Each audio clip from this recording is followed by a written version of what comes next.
దేవునామానికి స్తోత్రం. ప్రభు పేరిట అందరికి కూడా వందనాలు. ప్రభునందు పిల్లరా, ఈరోజు లెంటు దినము కనుక 14వ రోజు కదా. ఈ 14 దినాలు జీవము గల దేవుడు ఆయన సన్నిధిలో అద్భుతముగా ఆయన నడిపించారు. మరి 40 days కూడా ఎవరు మానకండి, అందరూ కూడా వీక్షించండి. యాకోబు పత్రిక 1వ అధ్యాయంలో, సహోదరులారా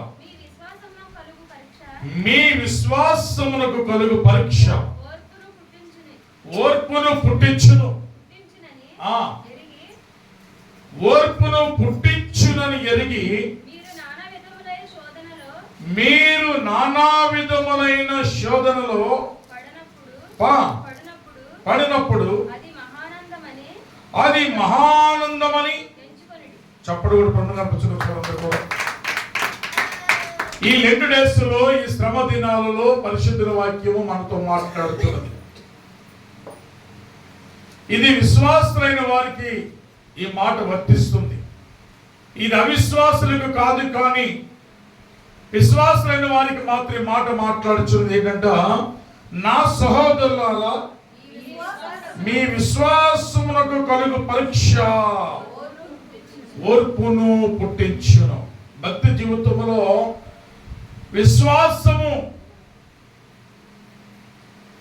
మనము కనుగొనినప్పుడు మనలో ఒకటి నూతనమైనది క్రియేట్ అవ్వాలి. ఏంటంటే ఓర్పు. హల్లెలూయా. చాలా మంది విశ్వాసులు ఉంటారు, కానీ వాళ్ళలో పైకి మాత్రమే విశ్వాసులు, అంతరంగంలో ఓర్పు ఉండదు, సహించలేరు.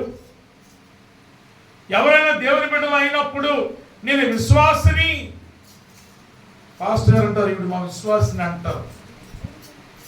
అయా ఇవిడు మా విశ్వాసి, అయా ఈయన మా విశ్వాసి అండి, మంచిదే, కాదంటలేదు. కానీ ఎప్పుడు విశ్వాసం అంటే ఆ విశ్వాసి ఓర్పు కలిగి ఉండాలి. దీని మేము కలుగును గాక. సహనము, ఓర్పు ఇవన్నీ కలిగి ఉండాలి. విశ్వాసి అనే బోర్డు పెట్టుకోవడం కాదు. ఈ విశ్వాస అనే మాట అన్యుల జీవితంలో నుదుటినున్న బొట్టుగా కనిపిస్తుంది.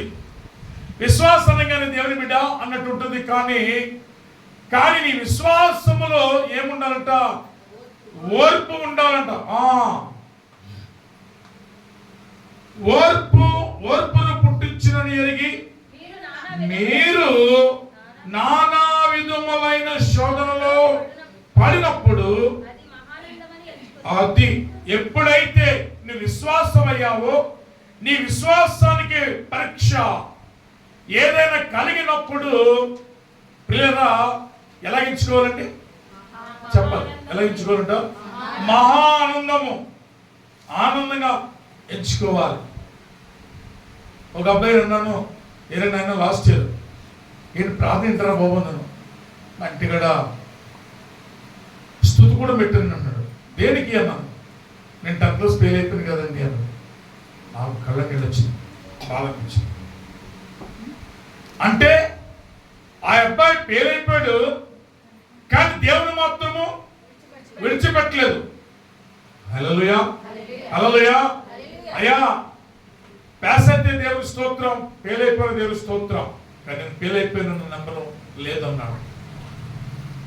అతను దేవుని విడిచిపెట్టలేదు, కానీ నేను మరోసారి పాస్ అవుతాననేటువంటి నిరీక్షణ ఉంది. ఆమె చెప్పిన అందరూ కూడా విశ్వాస జీవితంలో నిరీక్షణ ఉండాలి. నిరీక్షణ చాలా ప్రాముఖ్యం, చాలా ప్రాముఖ్యం. ఓర్పు ఉన్నప్పుడు నిరీక్షణ కలుగుతుంది. చాలా మంది చేతిలో ఉన్న బకెట్ని విడిచిపెట్టినట్టు వదిలేస్తారు, దాన్ని విడిచిపెట్టేస్తారు. అలా కాదు, కానీ ఓర్పు ఉండాలి పిల్లరా. ఎంతవరకు ఓర్పు అంటే ఎంతవరకు ఉండాలి ఓర్పు చెప్పండి?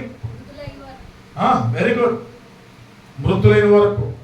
లేఖనాలను బట్టి చూస్తే ప్రకటన గ్రంథం 2వ అధ్యాయం 10వ వచనంలో మాట్లాడుతుంది. 2:10 ప్రకటన.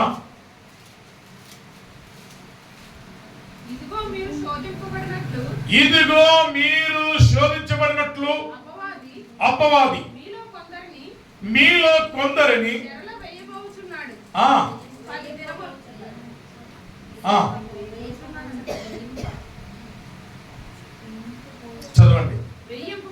అన్నాడు. ఆ 10 దినములు శ్రమ కలుగును. ఆ మరణము వరకు నమ్మకంగా ఉండుము. మరణము వరకు కూడా విశ్వాసి ఎలా ఉండాలండి? నమ్మకముగా. అంతే. విశ్వాసమున వరం, దేవుని బిడ్డకు గొప్ప వరం ఏంటంటే దేవుడు నా పక్షాన కార్యము చేస్తాడు. ఎప్పటి వరకంటే నేను బ్రతుకుతాను, దేవుడు నన్ను బ్రతికిస్తాడు, లేక దేవుడు నా అవసరం తీరుస్తాడు, దేవుడు నా బిడ్డలను మంచి ప్రయోజనాలు చేస్తాడు, నా కుటుంబాన్ని మందిరంలో పచ్చని ఒలివ మొక్కలలో ఉంచుతాడు, మేమంతా క్షేమంగా ఉంటాం. నీ లైఫ్ స్టైల్ ఎట్లా ఉందో, నీకున్న ఆలోచన, నీ కోరిన కోరిక యావత్తును ఎలా ఉండాలంటే దృఢపరచుకోవాలి.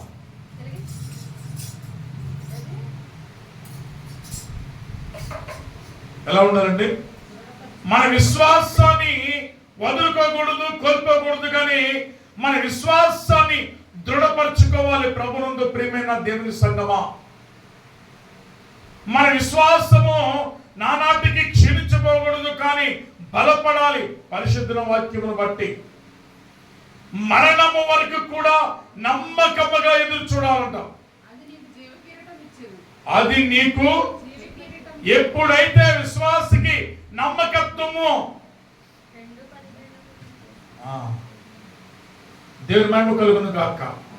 దేవుని స్తోత్రం. హల్లెలూయా. విశ్వాసికి నమ్మకత్వము రావాలి. నమ్మకత్వము